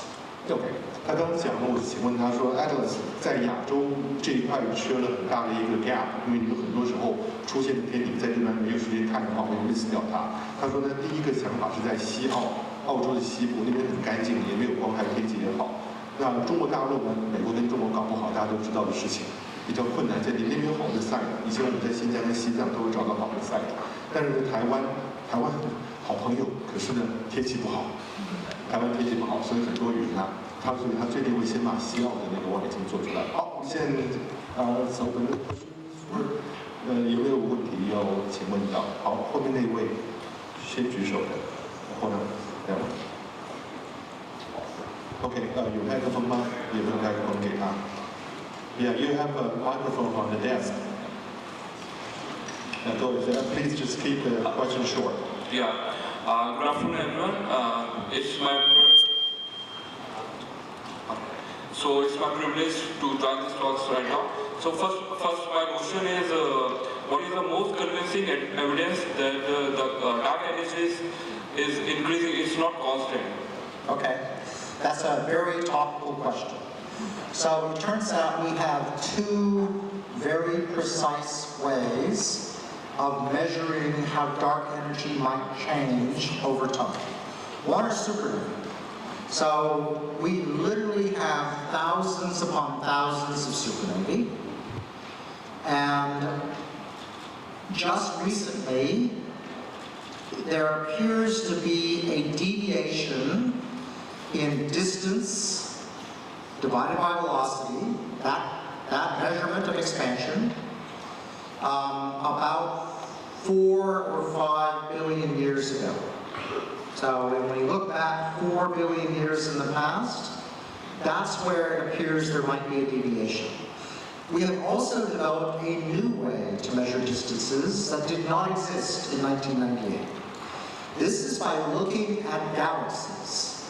And it turns out the Big Bang made essentially, there were a bunch of ripples in the universe that we can see when we take an image called the cosmic microwave background, where we see the universe when it was 380,000 years old, and we see that in microwaves. So that's a Nobel Prize as well.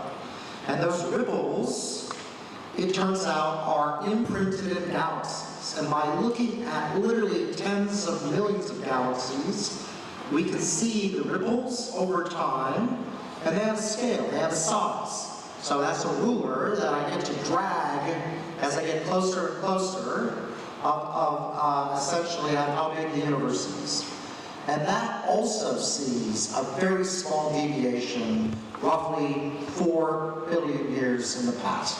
So that's the evidence. It's not absolutely convincing at this point, but I think we're going to have a lot more data in the next 5 years, and I think the data will either make it stronger or it'll fade away as a, oh well, I guess we didn't quite have enough data. So we shall see. OK， 刚刚问的是暗能量的问题，那 Brian 就说了，他们现在也在努力在做暗能量的测量，把38万年大霹雳爆炸之后38万年产生的微波背景辐射叠在所有这些星系上面，去看它所产生的那些 ripples 一些皱纹，来决定到底未来我们对暗能量是怎么样判断的。OK， 稍微复杂一点，好的。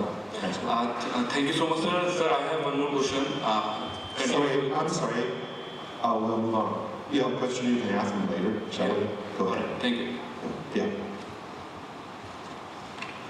Thank you for your talk. I was wondering, you showed different values of Hubble constant, which is basically there's a scatter between the values. So what is the efforts done by the current supernovae team to reduce this uncertainty?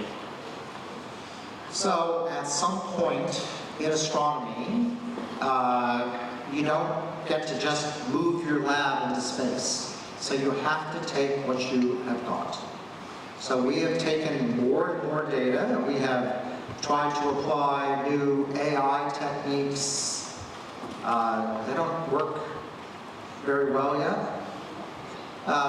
So the measurement that we can make to a type 1a supernova looks to be kind of stuck at roughly 6% distance. So we can measure it to 6% accuracy.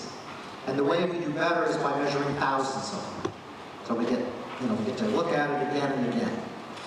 Now, there are some ideas that we can look at the supernovae with all the colors at the same time and see if there's a pattern.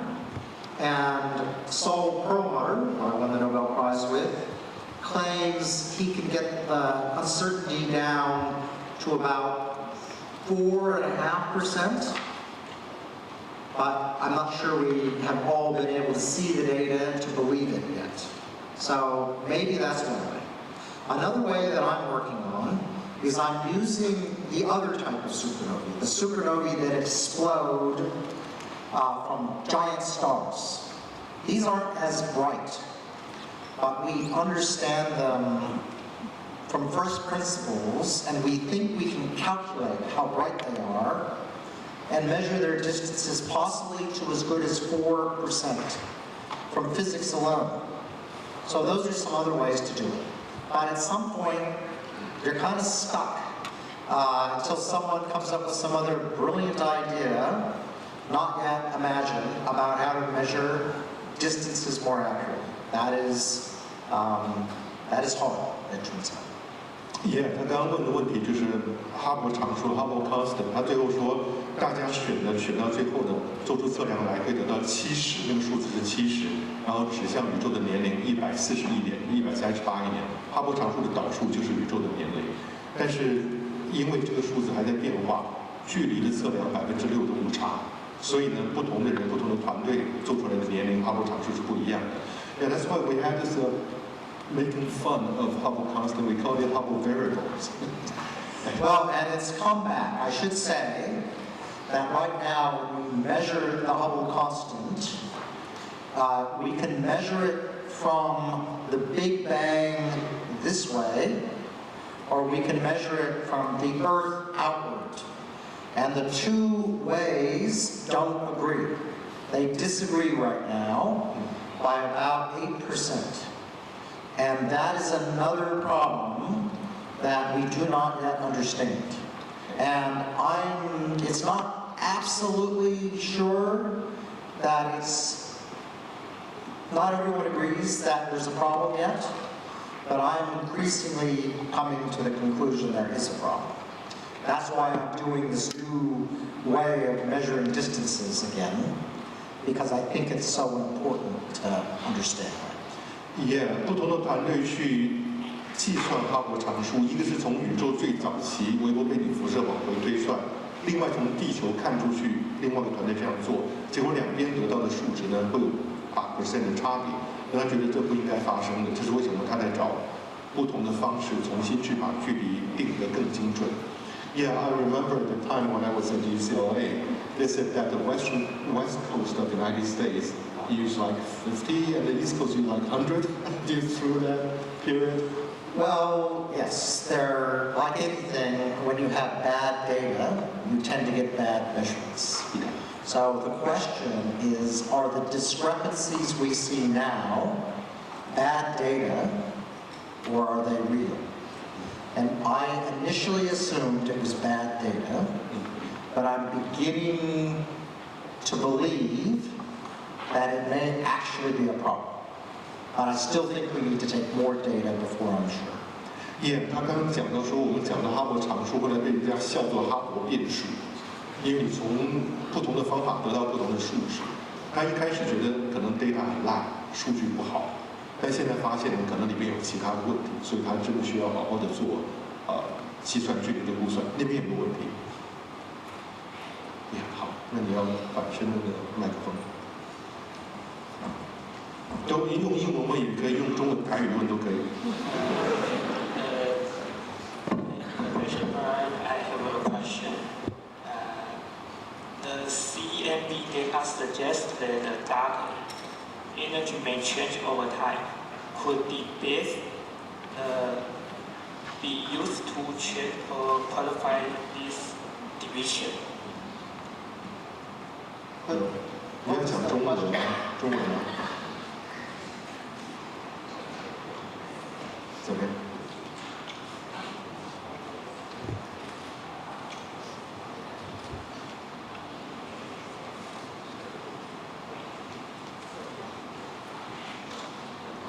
Okay, he's talking about the change of dark energy as a function of time.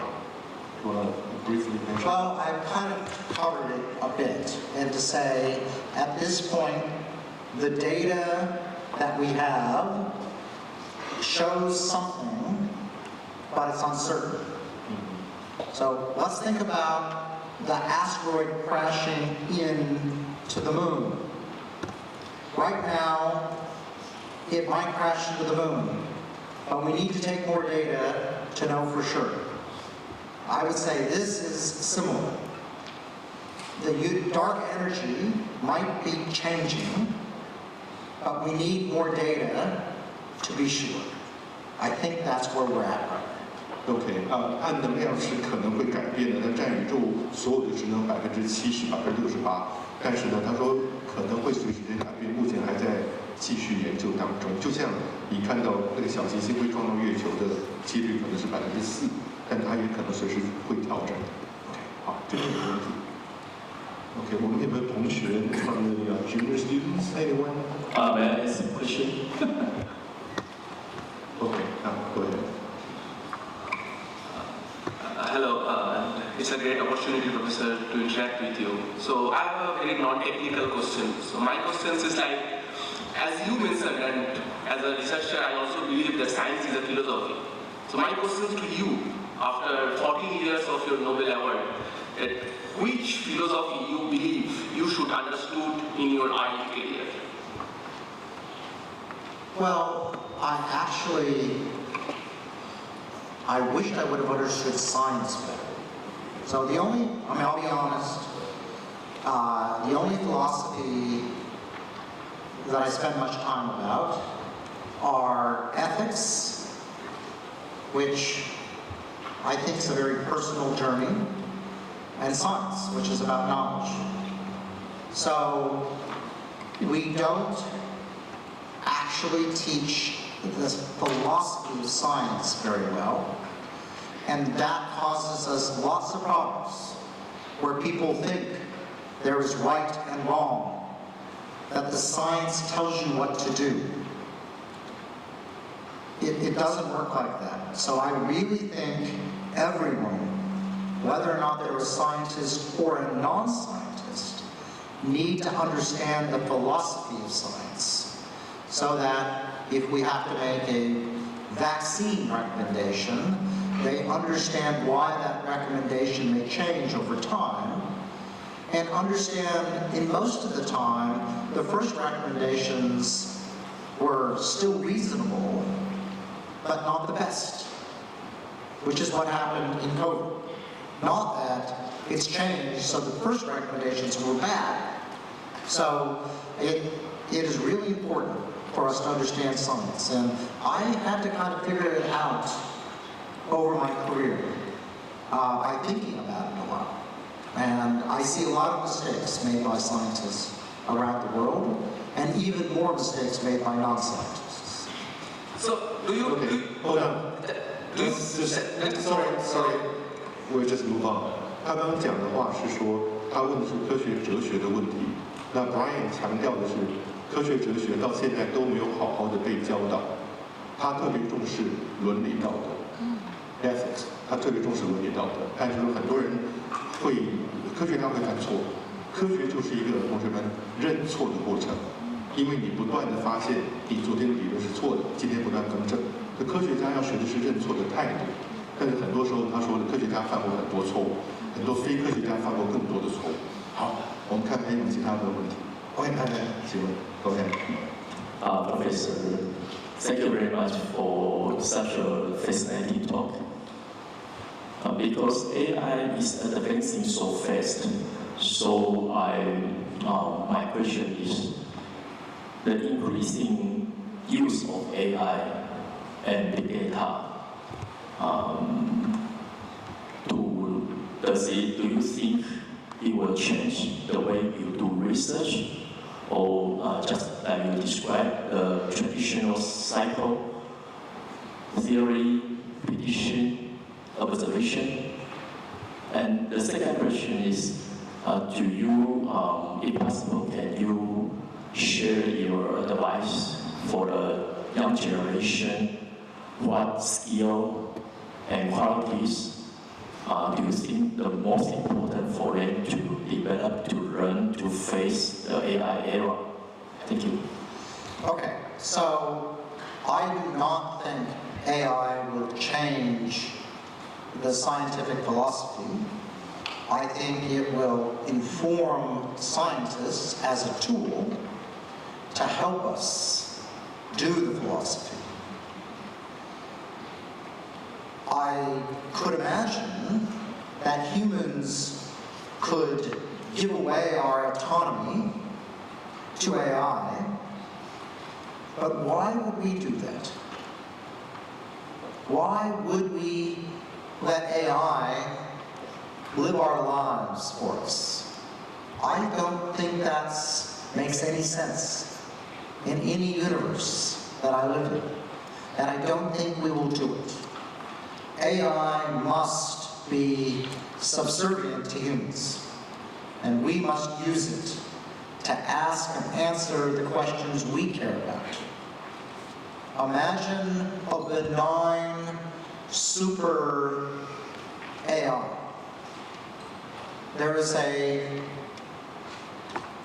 TV series out called Plurals, which is about essentially not AI, but the human race being taken over by connecting into a super, I don't know, some super hive mind.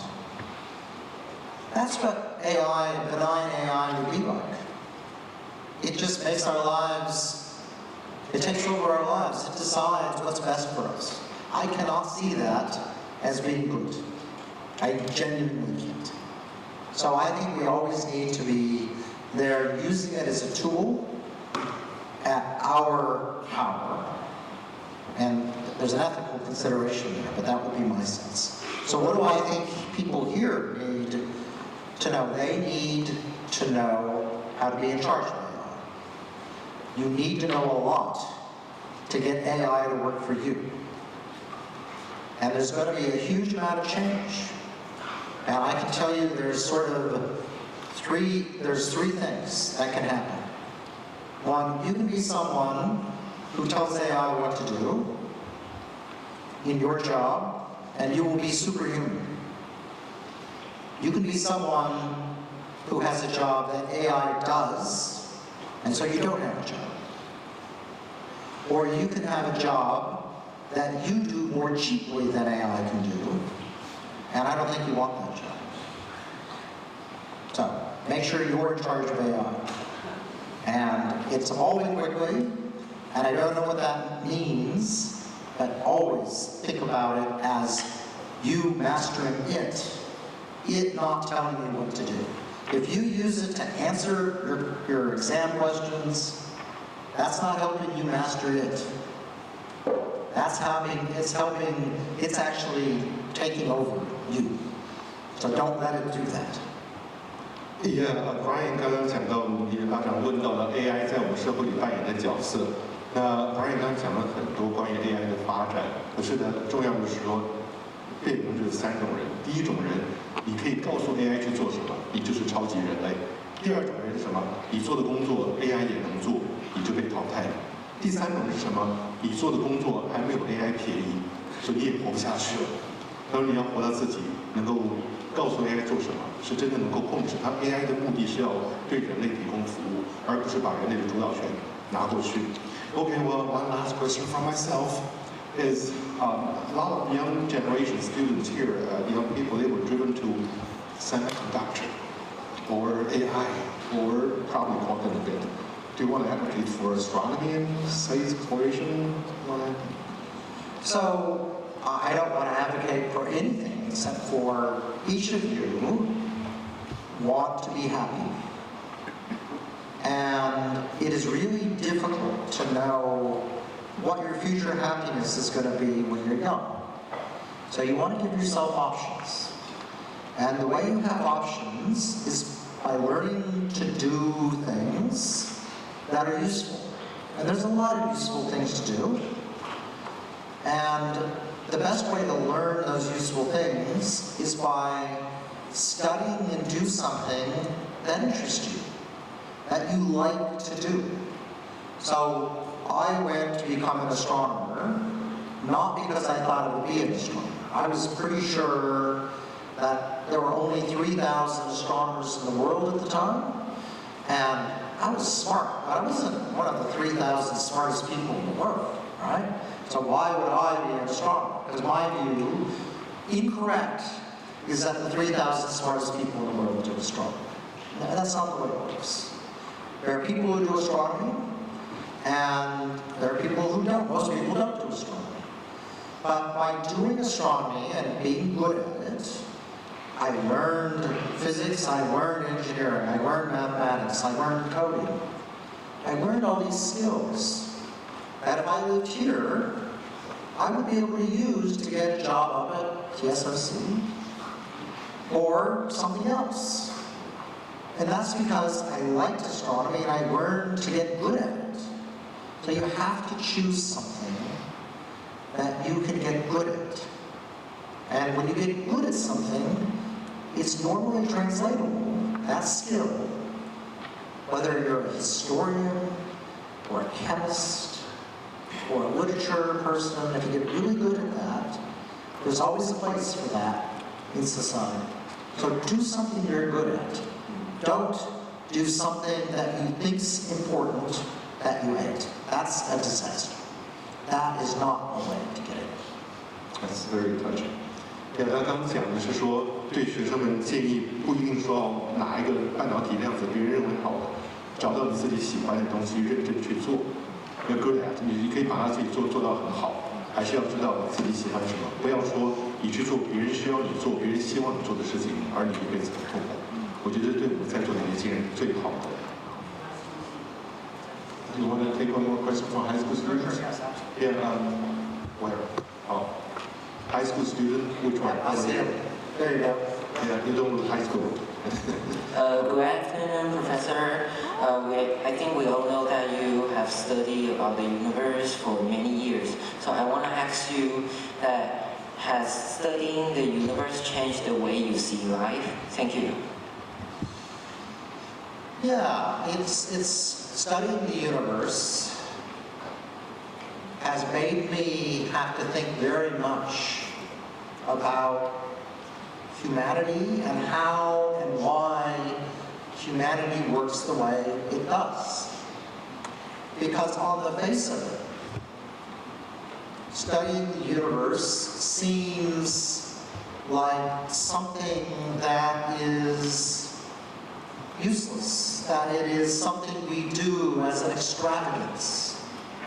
And one of the reasons I gave the talk I did today is I wanted to show you that at some level astronomy is an extravagance, but it's not. It is the way humanity has advanced. It is the way we've developed the philosophy of science. It is the way that we have kept channels open during wars. It is a way that we have developed technology that we all use today. It's not an extravagance. It is something that's useful. But it is something that is useful precisely because no one owns it. It is owned by everyone. It is shared by everyone. And yet it has made humanity what it is today. And it tells you how important it is to work together to do hard things. That is what it is about. And I did not appreciate that when I started. I really only started appreciating this after I won the Nobel Prize, and I had to think about, why am I being given this prize? I do not feel worthy. I still don't feel worthy. But I do realize that humanity needs things, these advances, for us to thrive. That is what I guess I'm. OK， 他说的研究宇宙，他倒没有特别回答你们怎么样看待生命、看待生活。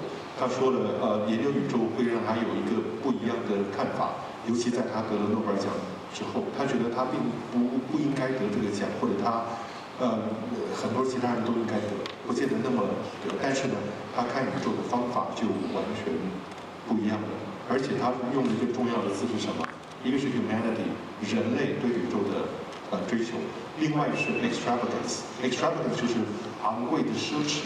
他说很多人会以为学天文、做天文、做宇宙是昂贵而奢侈的，他说不是，真正会有用的，不但是让你心里面得到的好奇心得到满足，而且重要是很多新的技术从那个地方发展出来。所以我想他大概也回答很多问题吧。我想今天我们到这边就告一段落了，因为我们非常感谢 Dr. Brian 的 talk. Let's join me in giving a round of applause again. Thank you very much.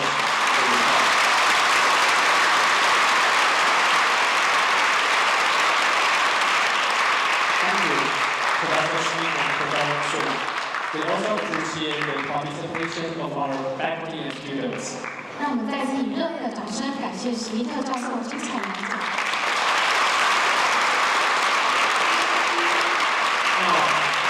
We would like to invite our distinguished guests and faculty members to the stage for a group photo. 现在我们邀请在座的贵宾以及师长上台一同合影留念。请中间3排的贵宾帮我依序往台上移动。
This concludes today's question lecture.